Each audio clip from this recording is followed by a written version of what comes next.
तो आज मैं जिस टॉपिक पे बात करने वाला हूँ वो फ़लस्तीन और गाज़ा की जो वॉर है वो उस पे बात करना चाह रहा हूँ कि किस तरह हम एज अ नेशन जो है वो मिल के जब तक काम नहीं करेंगे ये मसला हल नहीं होने वाला। मैं पहले भी बता चुका हूँ, मैं हिस्ट्री में नहीं जाऊँगा और मैं ये भी बात नहीं करूँगा कि क्यों हो रही है वॉर, कब से हो रही है, 1947।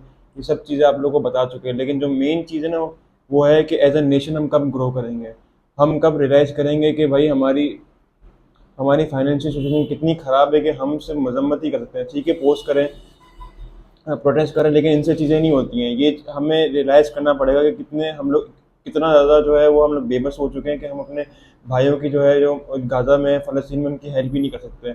हमारी हम बहुत ज़रूरी हमें बहुत ज़रूरी है कि हम अपने आप को देखें कि भाई हमारा एजुकेशन सेक्टर कहाँ जा रहा है, हमारा क्या कहते हैं हॉस्पिटल सेक्टर कहाँ जा रहा है, हमारे हर चीज़ हमारी हम क्यों किसी चीज़ में कामयाब नहीं हो पा रहे कि हमारी वर्ल्ड रैंकिंग में जो है वो वर्ल्ड रैंकिंग में जो है वो इस बारे में कुछ है ही नहीं। हमारे ना यूनिवर्सिटी जाती है, ना हमारे हेल्थ आता है, ना हमारी क्या कहते हैं कोई भी कंपनी जाती है। हम कंपनी पे ब्लेम करते हैं कि मैकडोनल्ड्स ने वो किया, ये किया।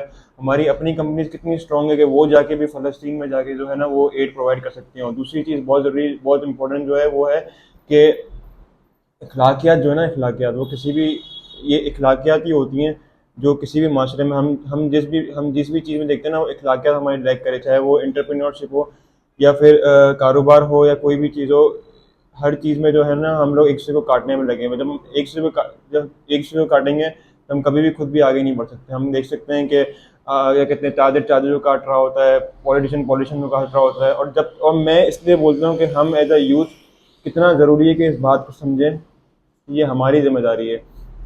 हम इस बात को रियलाइज़ करें कि इंसान को जो है वो एक तो ह्यूमन विजन रियलाइज़ करना है कि भाई अगर अल्लाह ने हमें दिया है तो हमें फिर कोई ना कोई चीज़, जैसे मैंने पहले भी कहा था कि हम सब एक्टर्स मिलके, जो भी पॉलिटिशियन मिलके, हम क्यों एक एक बैरिया टाउन के जो हो गए ओनर हो गए, बाकी सारे बड़े बड़े जो हो गए, वो क्यों नहीं एक सेक्टर को जो है वो फंड कर सकते हैं। हॉस्पिटल कर ले, मियाँ मंशा साहब हो गए या जिनका नाम मैं भूल रहा हूँ, शॉन ग्रुप वाले हो गए, जो भी वो एक एक सेक्टर को, एजुकेशन सेक्टर को, हॉस्पिटल सेक्टर को, या फिर इंटरप्रेन्योरशिप के सेक्टर को, या फिर कारोबार के सेक्टर को, या फिर इंडस्ट्रियल सेक्टर को क्यों नहीं ग्रो कर सकता, क्यों नहीं जो है वो हम एज अ नेशन काम कर सकते हैं। हम देखें, ये बहुत ज़रूरी है कि मैं और आप जो है वो कुछ नहीं कर सकते हैं। ये अगर हम मैं और आप जो कर सकते हैं वो है कि चेंज के लिए काम करें। जो चेंज किया है कि भाई हमारे जो आने से आने वाले जो नस्ल है वो जो है वो पॉलिटिक्स में जाए, क्योंकि देखें हमारा और आपका काम नहीं होता कि ये इन डिसीजन पे लिया जाए। देखें लंदन में जितने ही प्रोटेस्ट हो जाए, लेकिन इनके लीडर्स जो हैं वो फैसला कर रहे हैं कि वो इसराइल के साथ जा रहे हैं या इसराइल के अगेंस्ट जा रहे हैं।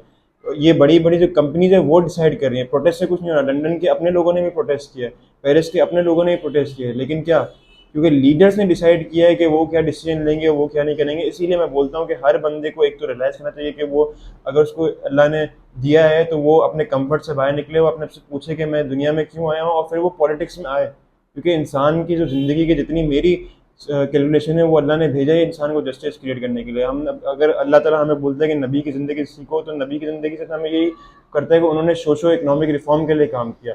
उन्होंने पॉलिटिक्स की, ठीक है, उन्होंने जंगें लड़ी, उन्होंने सब कुछ किया, उन्होंने कारोबार भी किया। तो ये सब चीज़ें दुनिया में ज़रूरी, सिर्फ यही नहीं कि आप सिर्फ कारोबार ही कर रहे हो या सिर्फ पॉलिटिशियन ही बन रहे हो। आपको हर चीज़ जो है वो इंसान को करनी चाहिए। और ये चीज़ हमें रियलाइज़ इसलिए होनी चाहिए क्योंकि देखिए जब तक पॉलिटिक्स में, जुडिशरी में और बाकी सारे जो इदारे हैं उनमें, एक तो इदारों का इंटैक्ट भी होना बहुत ज़रूरी है। इदारे हमारे वैसे ही सारे, एक क्या कहते हैं आर्मी के अलावा सारे जो इदारे हैं वो क्या कहते हैं टूट चुके हैं। तो इदारों का इंटैक होना ही बहुत ज़रूरी है। और इन इदारों में, क्योंकि देखिए जो बाइडन जो है वो डिसीजन ले रहा है, ऋषि सुनक जो भी है वो, उसका नाम क्या कहते हैं प्राइम मिनिस्टर, उनका, वो डिसीजन ले रहा है।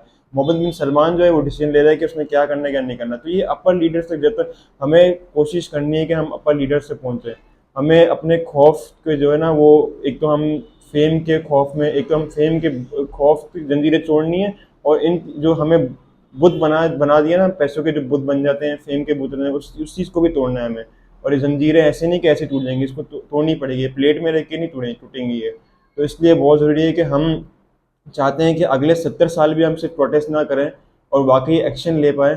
तो हम एज अ नेशन हमें ट्राई करना चाहिए कि हम चेंज के लिए काम करें। हमने जितनी भी अल्लाह ने हमें सलाहियत दी है, हर बंदा जो भी सुन रहा है वो कोशिश करे कि वो चेंज के लिए काम करे, वो एजुकेशन सेक्टर में काम करे, बच्चों को पढ़ाए। तभी रियलाइज़ करना पड़ेगा कि हमारे जो दुनिया के सबसे अजीम लीडर हैं, हमारे नबी सल्लल्लाहु अलैहि वसल्लम, जिनका मैं कहता हूँ कि वो क्या कहते हैं रहमतुल आलमीन है दुनिया के लिए कहते हैं। तो कोई भी मेरी बात सुन रहे हैं तो वो उस बात को सुने कि भाई वो दुनिया के लिए रहमत बन के आए हैं। तो उन्होंने तो 1500 साल पहले ही हमें ला इलाहा इल्लल्लाह का कलमा सिखा दिया था, जिसमें उन्होंने हमें आज़ाद किया था। ला इलाहा इल्लल्लाह का मतलब यही सिर्फ नहीं होता कि आपने जो है वो सिर्फ इस्लाम में दाखिल हो गए तो ला इलाहा इल्लल्लाह कलमा पढ़ लिया। वो आप इस इंसान को आज़ाद करता है कि इंसान किसी के आगे जो है वो नहीं झुकेगा, किसी भी आगे, वो चाहे पैसों का बुत हो या फेम का बुत हो या किसी का खौफ हो। और वो तीनों चीज़ों से आज़ाद करता है इंसान को। एक तो क्या कहते हैं, अल्लाह ताला बोलता है कि तीनों चीज़ें मेरे हाथ में, जिससे इंसान को बहुत बड़ा खौफ होता है।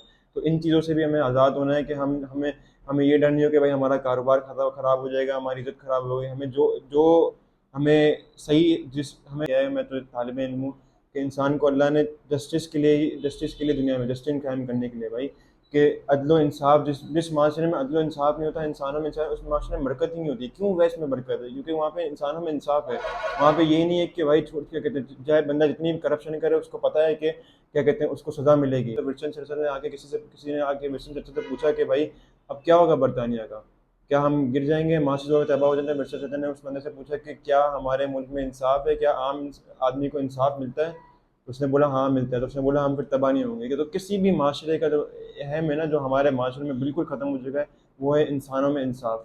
उस माशरे में तरक्की ही नहीं होती जिस माशरे में इंसानों में इंसाफ ना हो। हम देखते हैं कि भाई लोग रोडों पे पड़े हुए हैं, लोग मर रहे हैं, हमें पता ही नहीं है। ऑल दो बहुत सारी एनजीओ है, लेकिन एक एक गवर्नमेंट का भी काम होता है कि वो क्या कहते हैं उस चीज़ को अपने उसमें ले। जितनी भी एनजीओ खुल रहे हैं, आप देखें कि दुनिया भर में एनजीओ नहीं है, लेकिन वहाँ पे ऐसा ऐसा नहीं होता कुछ कि इंसानों में इंसाफ ना हो रहा हो, या फिर लोग सड़कों पे मर रहे हों, या भूख से मर रहे हैं, या उनको इंसानों जानवरों से भी नीचे रखा गया हो, जो हमारे मुल्क में आप देखते हैं हो रहा होता है कि इंसानों की इंसान में कदर ही नहीं है। ना हम में रह गई है कदर, ना हम अगर गुजर रहे होते हैं तो हमें कदर ही नहीं होती, हम सिर्फ पोस्ट कर देते हैं। पोस्ट, मैं फिर कहता हूँ कि पोस्ट और प्रोटेस्ट इंपॉर्टेंट है, लेकिन बहुत सारा इंपॉर्टेंट जो एक चीज़ है वो है अपने आप को फाइनेंशियल, जब तक हम मुसलमान अपने आप को फाइनेंशियल स्ट्रांग नहीं करेंगे, अपने बड़ी बड़ी कंपनीज नहीं होंगी जो वो क्या कहते हैं, हम जो जिस इंस्टाग्राम फेसबुक पे जिस पे हम पोस्टिंग भी कर रहे हैं वो भी किसी और की है। तो मैं एक ही बात कहूँगा कि भाई एक ही हल है इस चीज़ का कि हम एज अ नेशन ग्रो करें।